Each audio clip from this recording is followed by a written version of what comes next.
अपने सत्ता के लिए आसनों का उपयोग ना करें, उनकी दिल से निकली हुई भावना है उनका भी आप सम्मान करें, उनको भी आप संज्ञान में लें और सुधार कर भारत को मार्ग प्रशस्त करें। जय हिंद, जय जय सनातन। बीजेपी ने जिसे देश से लेकर विदेश तक भ्रमण कराया, आगे बढ़ाया, कैंसर अस्पताल जैसे चीजों को खोलने में मदद पहुंचाया, यहाँ तक कि भाई बोला, और कुछ लोग यह भी बता रहे हैं कि FCRA यानी विदेश से पैसा लेने वाले NGO को फंडिंग के लिए परमिट भी किया।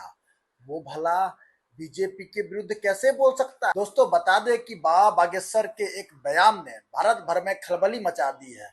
बीजेपी के तमाम IT सेल उनके पीछे हाथ धो के पड़ गए और अंततः बाबा बागेश्वर को 24 घंटे के अंदर ही इतनी दबाव, इतनी प्रतिक्रियाओं का सामना करना पड़ा जो उन्हें अपने दिए गए बयान में बाबा जी को अपने स्टेटमेंट को सुधारना पड़ा। बाबा बागेश्वर के सुर एकदम सरकार के एंटी थे। नीट पेपर लीक, नेताओं की पेट्रोल डीजल वाली फिजूल खर्ची और गिरते हुए रुपए को लेकर बागेश्वर बाबा सरकार पर सवाल उठाने में विपक्षी नेताओं को भी टक्कर दे रहे थे। लेकिन 24 घंटे के अंदर न जाने क्या हुआ, बागेश्वर बाबा अपनी बातों और बयानों से पलट ही गए और उनके सरकार विरोधी सुर भी कल हमने जो चिंता व्यक्त की थी नीट पेपर के प्रति और बच्चों को रोते हुए देखकर कहा था कि नीट पेपर तो लीक हो जाता है। खुशखबरी यह है कि सरकार ने निर्णय लिया कि आगामी नीट पेपर अब कभी लीक इसलिए नहीं होंगे कि आर्मी के थ्रू करवाए जाएंगे और आर्मी के यान से, आर्मी की जहाज से नीट पेपर आएगा ताकि लीक ना हो। ये सरकार का निर्णय बहुत अच्छा हुआ। इसके लिए हम भारत सरकार को, भारत के प्रधानमंत्री जी को बहुत बहुत साधुवाद भी कर रहे हैं। बाबा बागेश्वर के पीठाधीश्वर पंडित धीरेन्द्र की शास्त्री महाराज जी अपनी 21 दिन की कठोर साधना उत्तराखंड के बर्फीली वादियों में पर्वत नारायण की गुफाओं में व्यतीत कर नारायण व हनुमत कथा की साधना पूर्ण कर वापस लौट रहे थे। रास्ते में उन्हें सूचना मिली जो भारत भर में कॉकरोच पार्टी खुल गई है, इतने सारे आरोप हुए हैं, नीट की पेपर लीक हुई है, महंगाई पर मोदी जी ने देश से अपील की है।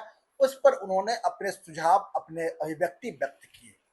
उन्होंने बताया जो प्रधानमंत्री जी के अपील से पहले ही और हमने इसकी खपत कम कर दी है, युवाओं के बेरोजगारी के ऊपर बात की। जो वाकई में उन्होंने बताया जो बेरोजगारी बढ़ी है, स्किल जो है हमारे देश में, हुनर जो है कहीं ना कहीं कम हुआ है।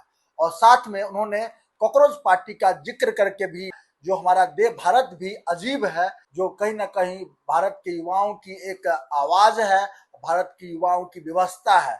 इसके बाद बीजेपी के IT सेल और तमाम बीजेपी के समर्थक मीडिया उनके ऊपर कूद पड़े, या महाराज जी के ऊपर काउंटर करना शुरू कर दिया। महाराज जी आपने डीजल की बात तो करी लेकिन पेट्रोल की बात नहीं करी। जिस चार्टर से आप बद्रीनाथ धाम गए थे, जिस डिफेंडर से आप उतरे थे, तमाम प्रकार की बातें होने लगी और मात्र 24 घंटे के अंदर ही बाबा जी को अपने स्टेटमेंट को सुधारना पड़ा।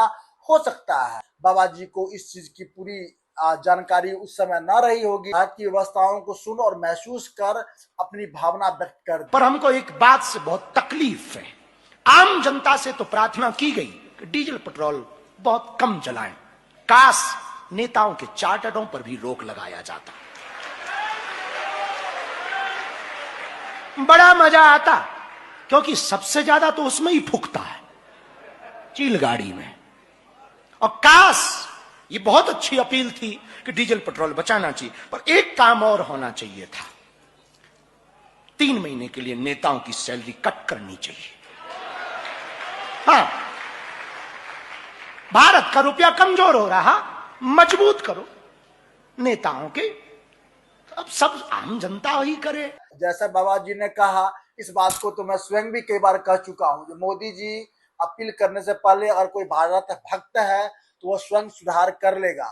कहने की जरूरत नहीं पड़ेगी। ये भारत देश हमारा है, आपका है, सबका है। लेकिन जो लोग इस देश से प्यार करते हैं वो स्वयं सुधार कर लेते हैं। सभी साधु मुनि महात्माओं को जो आज जरूरत है देश में, संत भी पहुंचे संसद। हमारे युगों से, सदियों से मुनि ऋषि मुनियों का उनकी गद्दी होती थी, उनको विराजमान किया गया था ताकि जब भी राजा कहीं विचलित हो तो उसको ज्ञान दे सके। राजनीति और धर्म दोनों ही एक दूसरे के पूरक हैं। यह देश की पूरी सोच धर्म के इर्द गिर्द ही है और धर्म और राजनीति को अलग नहीं किया जा सकती। पूछ रहे थे बाबा जी, क्या आपको राजनीति में आना है, क्या आपको लीडर बनना है, या कॉकरोच पार्टी आपको लीड करने के लिए देगी? इस तमाम प्रकार की बातें उठने लगी। तो मैं कहना चाहता हूं उन सभी पत्रकारों से, प्रश्न पूछने वालों से, मैं सीधा कह दूं, जो राजनीति और धर्म दोनों एक दूसरे के पूरक हैं, एक दूसरे के बिना अधूरे हैं। राजनीति ने, भारतीय राजनीति ने किसी भी क्षेत्र को नहीं छोड़ा है। इसीलिए मैं सबका स्वागत करता हूं जो हर व्यक्ति की यह अभिव्यक्ति है, स्वतंत्रता है, जो वो राजनीति करे, इस देश के बारे में सोचे, इस देश के बारे में अच्छे सपने देखे, दशा और दिशा ठीक करने में अपनी भूमिका निभाए। और आज संतों की, मुनि महात्माओं की विशेष रूप से इस देश में भूमिका रही है। आज जो बीजेपी सत्ता में बैठी हुई है, इसे भी संत मुनि महात्मा ही बनाने वाले हैं। बहुत सारे लोग इससे दुखी, हतप्रत भी है। तो बीजेपी को मैं कहना चाहूंगा, जो आप सिर्फ अपने सत्ता के लिए संतों का उपयोग ना करें, उनके जो उनकी दिल से निकली हुई भावना है उनका भी आप सम्मान करें, उनको भी आप संज्ञान में लें और सुधार कर भारत को मार्ग प्रशस्त करें। जय हिंद, जय जय सनातन।